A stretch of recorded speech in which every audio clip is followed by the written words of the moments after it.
Work and dominion. It is a serious but common error that work is an aspect of the curse. Justification for this belief is sought in Genesis 3:17 through 19. In this passage, it is clear, however, that it is Adam who was under the curse together with Eve. Because both are under God's curse for disobedience, every aspect of their life reflects that curse. Thus, Eve's two great joys should be, as for all women, first, her delight in the protection, care, and lordship of her husband, and second, children. Both of these are made a source of sorrow and trouble by the fact of sin. Adam is similarly cursed. Work unto dominion was his calling and his joy and privilege. Now it becomes replete with frustration and disappointment. It is thus the labor or calling of both man and woman which, because of sin, frustrates them. That work and service which was to have been their joy and privilege becomes instead a disappointment and sorrow to them. Work was central to man's creation and nature. And the Lord God took the man and put him into the Garden of Eden to dress it and to keep it. Genesis 2:15. The Berkeley version renders this task as to cultivate and to care for it, and Moffat, to till it and to guard it. This task is inescapably tied with the creation mandate to subdue the earth and to exercise dominion over it. Genesis 1:16 through 28. The purpose of work is to establish man in his dominion under God. Man's work has varying aspects. First, tilling the earth is an aspect of man's calling. This means subjugating and developing the earth and bringing it under the dominion of and into service to man. This has broad implications. It includes all manual labor, agriculture, and science. Man exercises his dominion over the world under God. Just as man cannot take life apart from God's law, since God alone is the Lord of life, so man cannot use the earth apart from God's law. He must be a wise steward, not a thief, nor a murderer. Second, in Genesis 2:19, Adam has a calling to name or call the animals, i.e., to understand and classify the creation around him. This is clearly a scientific task, in that it required an understanding of the nature and classification of things. It is a religious task as well, in that man must see his relationship to the animal creation, his God-given place, and the difference between man and animals.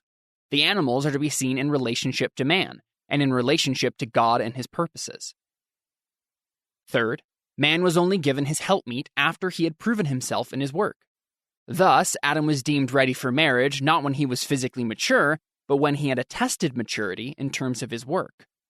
This concept was reflected in the Hebrew and later Jewish requirements that public office was restricted to married men who had proven themselves both by work and then by marriage. This appears also in the New Testament requirement that presbyters be married men, 1 Timothy 3:1 through 5 and 4:3. Fourth, as we have seen, work was not only ordained before the fall, but it is the calling of God's people in the restored creation. Revelation 22:3. The fall meant that man, instead of exercising dominion over the earth, returns to the earth in frustration and death, and becomes himself dust or earth. Genesis 3:19.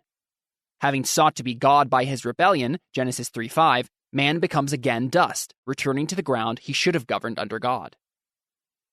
Work in itself is not necessarily of any significance. Work can sometimes be used to degrade and destroy man instead of furthering his dominion. Dostoevsky described the shattering effect of meaningless work. Convicts could be demoralized and broken by being required to do some pointless task, such as carrying rocks from one pile to another, and then carrying them back again. Meaningless work is thus alien to the purpose of labor under God. Meaningless work does not gain value by being well-paid work. When one of the best rewarded Soviet writers defected to England, he left a situation of eminence, prestige, and comfort for one of comparative obscurity. The material rewards could not compensate for a meaningless and dishonest position, for an enforced compliance to a hateful regime. There was no sense of dominion in such work. Basic to true work is that it must further man's calling to exercise dominion under God. A man must feel more a man because of his work, more secure in his status as head of a household, a member of society, and a man before God. Work that is sterile in its relationship to man's calling to exercise dominion will gradually reduce man to impotence in more ways than one. The separation of work from dominion is catastrophic for man and society. It leads to the spiritual sickness of man and to the decline of his culture. It can lead, in some cultures, to the brutalization of man. As man is degraded by his sin and his sinful society into a slave of work, whose work is bondage rather than liberation, man responds by aggravating his sin. The response of man to man becomes a form of mutual urges to degrade and defile the other person. In other instances, the separation of work from dominion leads to a moral and religious paralysis. Man becomes a sick soul, whose every response is colored by the sick hatred of impotence and its urge to destroy. Thus, Sartre, in his play Le Diable et le Bon Dieu, defined love as the hatred of the same enemy. Such a man talks much of love and the future, but his love is hatred, and his future is the attempt to destroy the past. The separation of work and dominion is inevitable in every society which denies the triune God. Having denied its God, such a society has its work cursed and its urge to dominion frustrated. Instead of dominion, it seeks expression and destruction. Instead of furthering life, it finds power in death. The exercise of dominion under God is the development of man and the earth by means of work in order to strengthen, prosper, and heighten man's life and service under God. True work and true dominion further life and the potentialities of life. Materially and spiritually, man's life is enhanced. Where man seeks dominion outside of God and under the curse, his work is productive of death and destruction. Man under the curse works to destroy other men and societies, and also himself. He works destructively also in his relationship to the earth. An age that talks most about ecology is the earth's worst polluter, and those most guilty of pollution talk loudest about ending pollution and limiting the population, and finance population control efforts. According to Burden, in New York City, for example, despite John Lindsay's evident concern and symbolic street closings, the city itself continues to be the worst offender against its own pollution laws. Work without God is thus work without dominion and unto destruction. Work under God establishes man in his ordained dominion and provides constructive social energy. Not surprisingly, the word energy comes from the Greek ergon, work.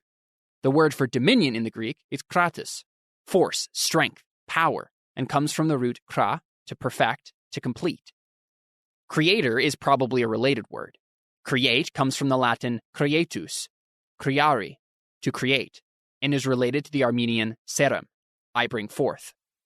The purpose and meaning of dominion is to bring forth the meaning and potentiality of man, his society, and the earth, and to complete or perfect the God-ordained purposes of creation. A society which seeks, however vainly, to eliminate work by creating a work-free world will neither escape from the curse nor gain any dominion by its efforts. Instead, it will intensify the disintegration of man, for, while work is not the salvation of man, man ceases to be man if separated from work. Not surprisingly, men usually die within a few years of retirement, at whatever age they retire. Even fallen men, however much they fret at the curse which dogs their efforts and their work, are still concerned with realizing their manhood and dominion through work. To separate men from work is to separate them from meaning and life. Man's life is not defined by play, but by work and dominion. Where man finds his work futile, there the disintegration of man becomes manifest. Man, however, cannot be defined by his function. Thus, he cannot be defined as a working animal. Work is man's function, but man himself is a creature created in the image of God, and therefore far more than his function. A central aspect of that image is dominion. Work is the means whereby man manifests, establishes, and develops his dominion under God. A work-free society will finally be a man-free society. The old Puritan and Christian association of work with the nature of man still survives in America. A visitor from England describes with some irritation the standard opening line of American men, whether at a bar or a party, in meeting strangers. After introductions are made and a drink brought or taken, the real conversation begins with the question, "And what do you do?" By answering this question, the stranger is identified. Work is seen as a key to knowing a person and in classifying them. The question reveals both the surviving health of American life as well as a measure of decline. In an earlier era, the companion question would have ascertained what a man believed, so that, by his faith and his work, he would be identified.